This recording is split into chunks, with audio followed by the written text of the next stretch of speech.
Downpour is not set before 2004. Murphy Pendleton, a convicted prisoner, has been incarcerated at Real State Prison after stealing a police cruiser. Seeking revenge for the murder of his son, Murphy strikes a deal with George Sewell, a corrections officer at Real, to secretly grant him access to a sequestered inmate, Patrick Napier, in the prison shower room. After reminding a confused Napier that they used to be neighbors, Murphy savagely beats him. The scene cuts to black before Murphy lands the finishing blow. Sometime later, following a riot at Real, Murphy and a few other inmates are scheduled for transfer to Wayside Maximum Security Penitentiary. Anne-Marie Cunningham, a Wayside corrections officer who appears to have a particular interest in Murphy, accompanies them on the transport bus. The bus route passes just outside of eastern Silent Hill. Here, the road suddenly drops off into nothingness, forcing the driver to pull on the wheel, which sends the bus hurtling through the road barriers and down a hill.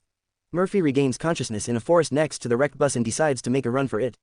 Anne finds him in the wilderness and attempts to apprehend him, but slips into a deep ravine, barely managing to hold on. Here, Murphy can choose to either leave her or assist her. Despite the player's choice, she falls into the chasm. Murphy continues on, winding up on the outskirts of Silent Hill, where he meets Howard Blackwood, an eerily calm but kind mailman. During their brief, cryptic conversation, Howard tells Murphy that the roads are all out and that the best way to leave town is via the nearby Skytram. Suddenly, Murphy glimpses a mysterious, wheelchair-bound creature in the window of a nearby house. Apparently not seeing the figure, Howard excuses himself to deliver the rest of his mail. Somewhat confused, Murphy makes his way to the abandoned Devil's Pitstop diner. In the kitchen, Murphy discovers a gas leak and tries to turn it off, but accidentally starts a fire in the process. He activates the sprinklers to put out the fire, but as the sprinklers fill the room with water, the diner transforms into a water-filled hell. Exploring this new environment, Murphy encounters the void, which rapidly sucks in everything around it. Realizing he can't fight the entity, Murphy flees and eventually finds himself back in the normal version of the diner. Murphy surveys the area surrounding the diner and enters an abandoned house, finding another escaped prisoner, Sanchez, attacking what seems to be a helpless woman. Murphy intervenes, but the woman turns out to be a screamer, which immediately kills Sanchez by slashing his throat. Murphy attacks the monster and defeats it. Although a little shaken, he cautiously explores further, eventually finding a change of clothes and a police badge. The badge is decorated with a black mourning band, indicating that its owner is dead.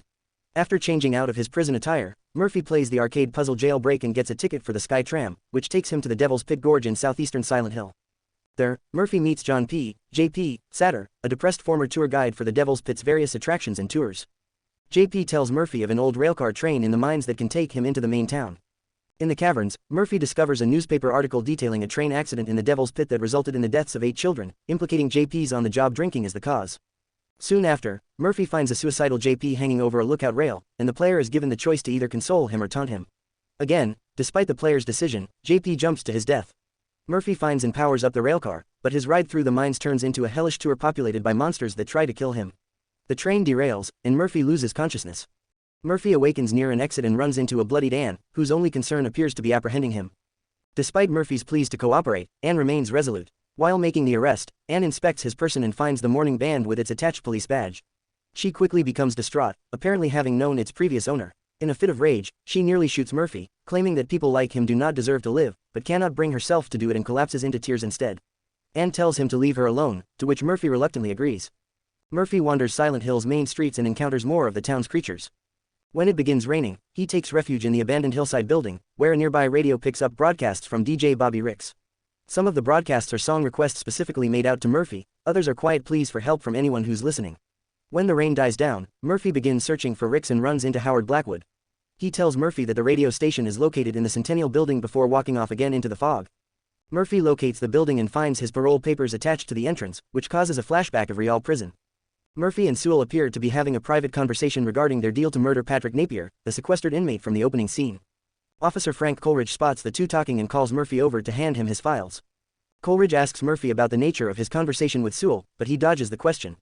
Coleridge warns Murphy to use caution when dealing with Officer Sewell, as his deals tend to not work out so well for the other participants.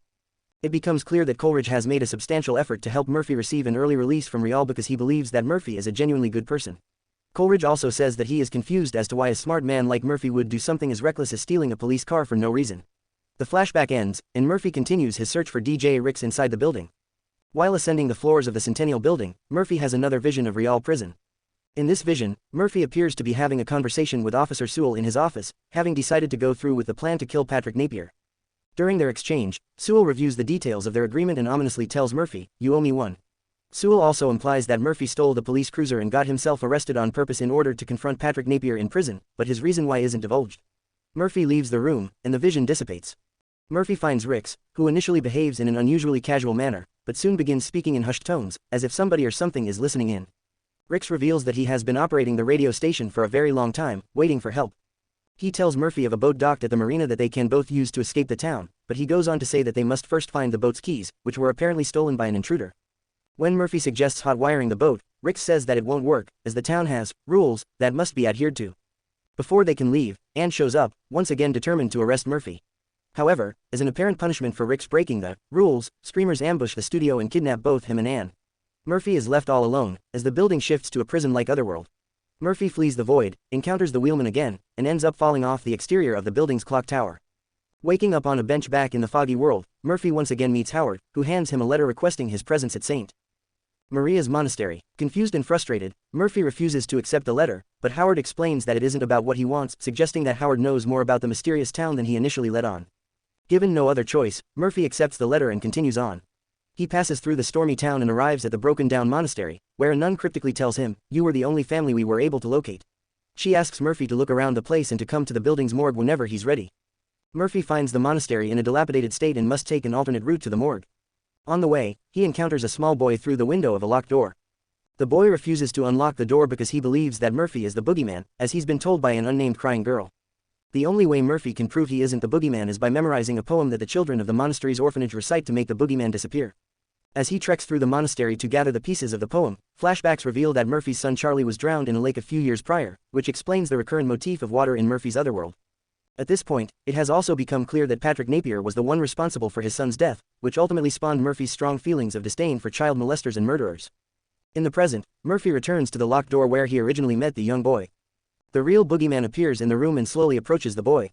Murphy desperately struggles to recite the poem, but the boogeyman kills the manifestation of the protagonist's son before he can complete it. The boogeyman then drops the boy and places a finger to the mouth of his mask, shushing Murphy, as he concludes the poem.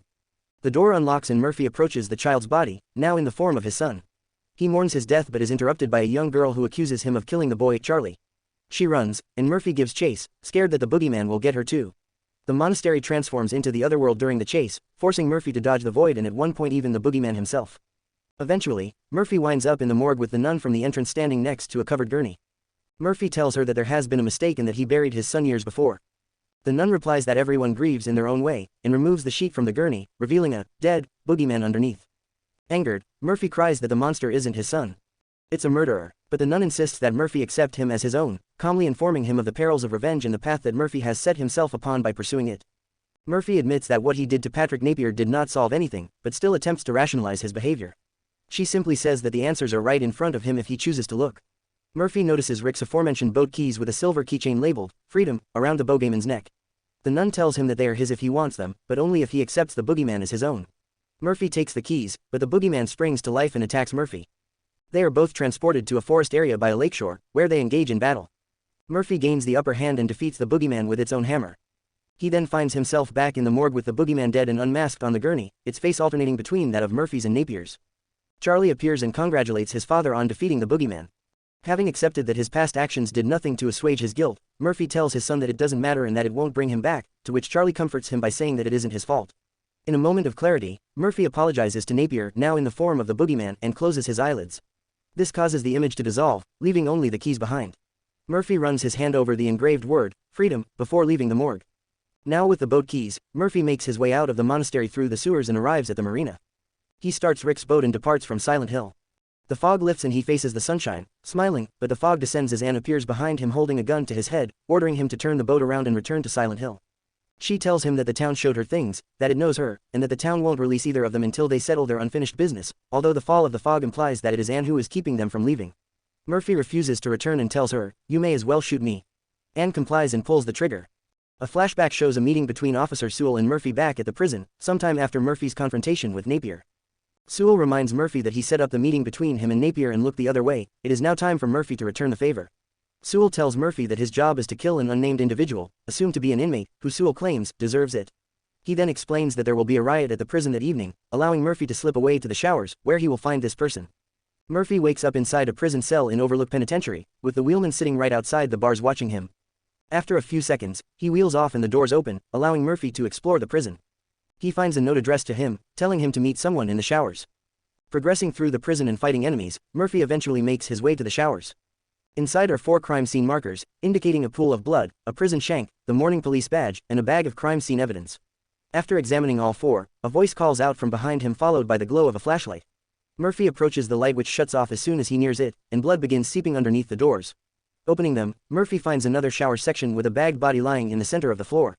As Murphy approaches the body, the world around him transitions to the other world.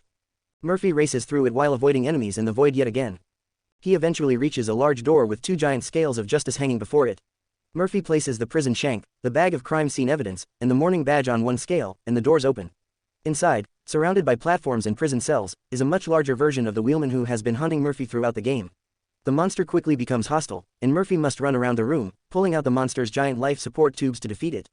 After the wheelman is defeated, Murphy finds himself back in the showers with the feeble version of the monster's body lying dead at his feet. Anne enters and is horrified at what Murphy has done.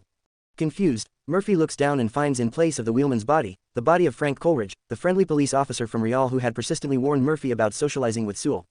A flashback reveals that when Murphy made his way into the showers the night of the prison riot, armed with a prison shank hidden behind his back, Frank Coleridge was the one waiting for him. Coleridge tells a visibly distraught Murphy that Sewell was supposed to meet him there, before noticing that Murphy is concealing something behind his back. Unknown to Murphy at this time, Officer Coleridge had agreed to submit testimony for an internal investigation of Officer Sewell, bearing witness to the illegal activities and transgressions Sewell had been conducting at Real, which would undoubtedly result in his arrest and subsequent incarceration. At this point, Sewell enters the room and tries to convince Murphy to kill Coleridge and uphold his end of the bargain, while Coleridge attempts to talk Murphy into dropping his weapon. In the present, Anne reveals that Coleridge was her father. She tells Murphy that he was a good man and that she idolized him, even following in his footsteps to become a cop. After Frank Coleridge was attacked the night of the riot, he fell into a vegetative state, having to rely on a wheelchair and life support until the day he died. Anne is unaware of Sewell's involvement in her father's beating, so she tells Murphy that every time she looked at her father in his deteriorating physical state, she saw a monster, Murphy. Murphy then transforms into the boogeyman before her as she describes how she had to pull strings, call in favors, and do sick things, in order to have Murphy transferred to the prison where she worked, presumably so that she could kill him herself. After finishing her speech, Anne shoots Murphy, who then pursues her as the boogeyman. Depending on whether the player survives this encounter or not, along with the moral choices they have made throughout the game and whether or not they decide to kill Anne or spare her, the conclusion of the battle and Murphy's fate varies. Endings: the game has 6 possible endings, but only 5 are available on the first playthrough. The ending obtained depends on 3 factors. The first factor is the moral score, increased or decreased depending on the moral choices made during gameplay. Did Murphy attempt to save Anne on the cliff, and did he pressure JP to suicide or try to talk him out of it? And how many monsters the player has killed. A positive score can be obtained when Murphy makes positive moral choices, and by sparing the lives of monsters.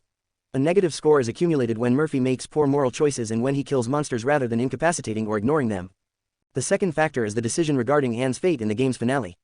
The third consists of the player surviving the finale, since dying only rewards the player with the reversal ending.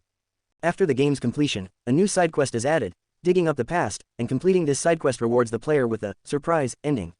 Though this ending serves the same purpose being a joke one, Downpour does not have a UFO ending. Forgiveness ending: A boogeyman Murphy disarms Anne and raises his hammer above her head in an attack stance. After the player decides to spare her, boogeyman Murphy drops the hammer at her feet and walks away. A flashback to the night of the riot at Real Penitentiary reveals that Murphy refused to kill Officer Frank Coleridge. Sewell responds by incapacitating Murphy and severely beating Coleridge while taunting Murphy for his inability to finish off Patrick Napier, explaining how he was forced to murder Napier for him. Sewell then stabs Frank Coleridge with the prison shank and radios for backup with the intent of framing Murphy for the crime. In the present, Murphy reverts back to his human form and Anne approaches him. Murphy apologizes, claiming that it was his fault that Frank was murdered and, after realizing that Murphy is innocent, Anne forgives him. The two embrace and reappear at a serene lakeshore, back in the real world. The police contact Anne via radio and ask her for her location and whether or not she knows the whereabouts of Murphy Pendleton.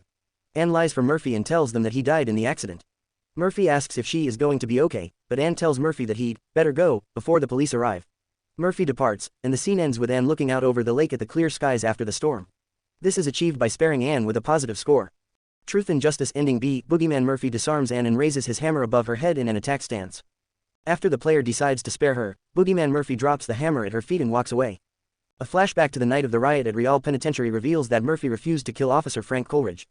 Sewell responds by incapacitating Murphy and severely beating Coleridge while taunting Murphy for his inability to finish off Patrick Napier, explaining how he was forced to murder Napier for him.